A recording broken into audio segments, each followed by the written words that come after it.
नमस्कार दोस्तों, परीक्षा किंगडम यूट्यूब चैनल पे आपका बहुत बहुत स्वागत है। दोस्तों आज हम लोग बात करते हैं फाइनल रिजल्ट की डेट क्या हो सकती है, रिवाइज आंसर की कब तक आ सकती हैं और डॉक्यूमेंट वेरिफिकेशन में आपके क्या क्या डॉक्यूमेंट रिक्वायर होंगे जब आपका वेरिफिकेशन किया जाएगा, और फिर उसके बाद में फाइनल ज्वाइनिंग कब तक दे दी जाएगी। तो इन सब पहलुओं पर चर्चा करेंगे। जो साथी पहली बार जुड़ रहे हैं प्लीज़ चैनल को सब्सक्राइब कर लें और अपने दोस्तों को ज़्यादा से ज़्यादा शेयर करें ताकि उनको भी सारे अपडेट तुरंत मिल सकें। देखो ये एक दिया हुआ है हाई कोर्ट ऑफ एजुडिकेटर इलाहाबाद और ये असिस्टेंट रिव्यू ऑफिसर 2018, ठीक है। तो इसके आधार पर हम लोग देखते हैं इसका वेरिफिकेशन में क्या क्या चीज़ें मांगी गई थी, क्या क्या डॉक्यूमेंट रिक्वायर थे। पहले ये देखते हैं, उसके बाद में फिर बताएंगे कि आपका रिजल्ट कब तक बन सके तैयार हो जाएगा और फिर ज्वाइनिंग कब तक हो सकती है, ठीक है। तो देखते हैं इसमें क्या क्या डॉक्यूमेंट रिक्वायर थे। देखो इसमें क्या है आपका 10th का मार्कशीट सर्टिफिकेट, इंटर लेवल की आपकी मार्कशीट सर्टिफिकेट, ग्रेजुएशन का मार्कशीट सर्टिफिकेट और पोस्ट ग्रेजुएशन अगर आपने भर रखा होगा या फिर कर रखा हो तो उसका भी मार्कशीट और सर्टिफिकेट दे सकते हो, ठीक है। Diploma degree in computer science from recognised institute university या फिर ओ लेवल का सर्टिफिकेट अथवा आपका CCC ज़रूरी होगा जो आपने भर रखा होगा। तो इनमें से कोई एक होना चाहिए, ठीक है। फिर है डोमिसाइल सर्टिफिकेट, ये सिर्फ उन कैंडिडेट के लिए है जो यूपी में निवास करते हैं, सिर्फ बाहरी कैंडिडेट के लिए ये ज़रूरी नहीं होगा, ठीक। कास्ट सर्टिफिकेट आपका है only for reserve category candidate of UP in prescribed format issued by competent authority. जो आपकी अथॉरिटी होती है, जो तहसीलदार से बनवाते हो, SDM से या फिर DM से भी बनवा सकते हो। तो जो भी अथॉरिटी होगी कॉम्पिटेंट अथॉरिटी जहाँ से आप ये इशू कराते हो उसका ये बना होना चाहिए, ठीक है।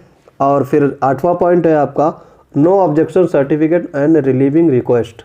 अगर आप कहीं पहले से जॉब कर रहे हो सेंट्रल, स्टेट या PSU में तो आपके पास NOC भी होना चाहिए, ठीक है। वहाँ से आप NOC लेकर के आओगे तभी आपको न्यू यहाँ पे ज्वाइनिंग मिलेगी। फिर है डिस्चार्ज सर्टिफिकेट, ये सिर्फ एक्स सर्विसमैन के लिए है जो नेवी, नेवल एकेडमी, आर्मी और एयरफोर्स के कैंडिडेट हैं।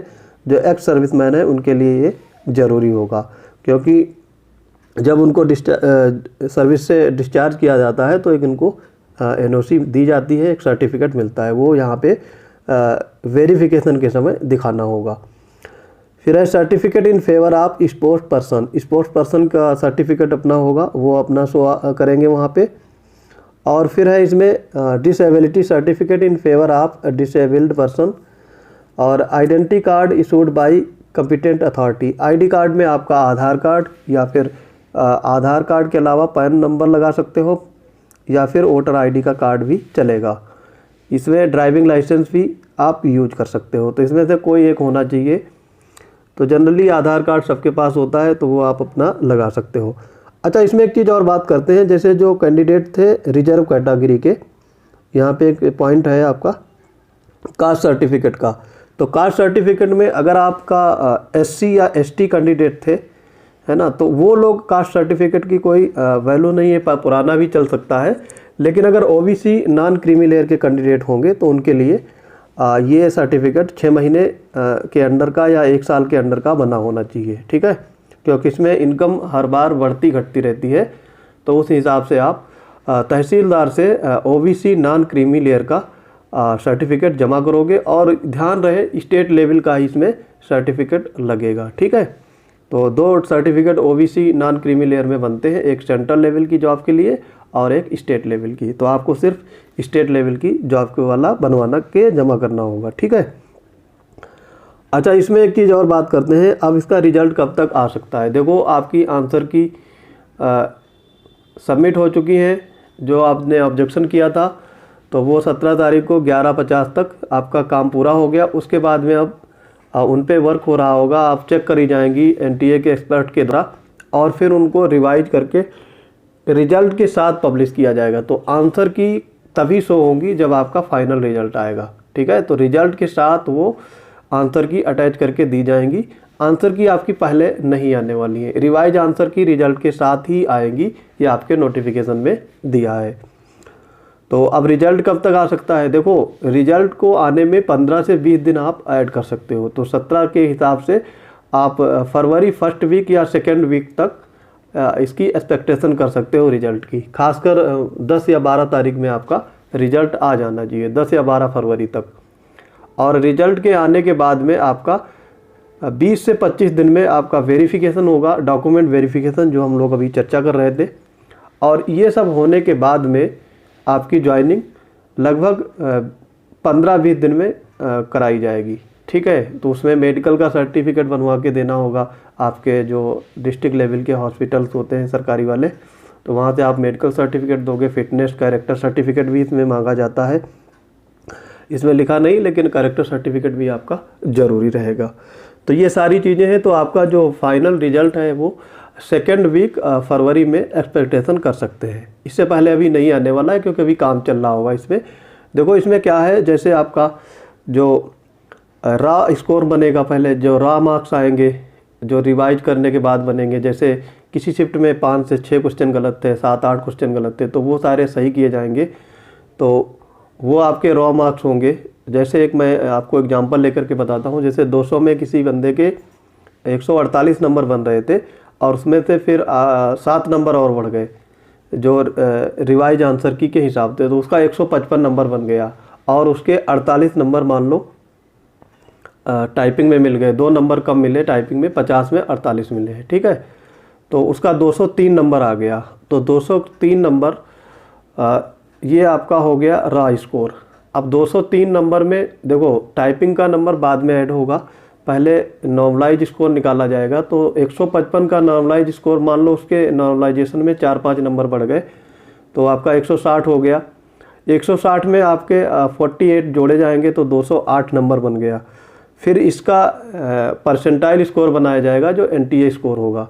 उन्होंने बोल रखा है, ये वो अपने हिसाब से NTA स्कोर बोलते हैं, वो परसेंटाइल स्कोर रहेगा। तो परसेंटाइल स्कोर ये आपका 100 में अंदर रहेगा। तो 250 में जो आपका 208 नंबर बन रहा था आफ्टर नॉर्मलाइजेशन, वो 100 में कन्वर्ट किया जाएगा। उसके हिसाब से आपका परसेंटाइल स्कोर तैयार होगा। देन आपका परसेंटाइल स्कोर से जितनी वैकेंसी रहेंगी उसके अकॉर्डिंग आपको सेलेक्ट किया जाएगा। ठीक है, अगर आपका परसेंटाइल स्कोर ठीक ठाक रहेगा तो आपका सिलेक्शन हो जाएगा। एक चीज़ इसमें और है, मैंने कल वीडियो डाला था टाइपिंग वाला, तो कुछ बच्चे अभी भी कंफ्यूज्ड हैं और कमेंट में गलत चीज़ें टाइप करके लिख रहे हैं। उनको एक चीज़ बताना चाहूँगा, आपने नोटिफिकेशन को ध्यान से पढ़िएगा। आप जो भी, बहुत सारे लड़के ऐसे हैं जो पुराने नोटिफिकेशन के आधार पर टाइपिंग का आकलन कर रहे हैं। पहले क्या होता था, पुराने वाले नोटिफिकेशन में 17 नंबर लाने होते थे, उसमें टाइपिंग स्पीड का कहीं पर जिक्र नहीं था।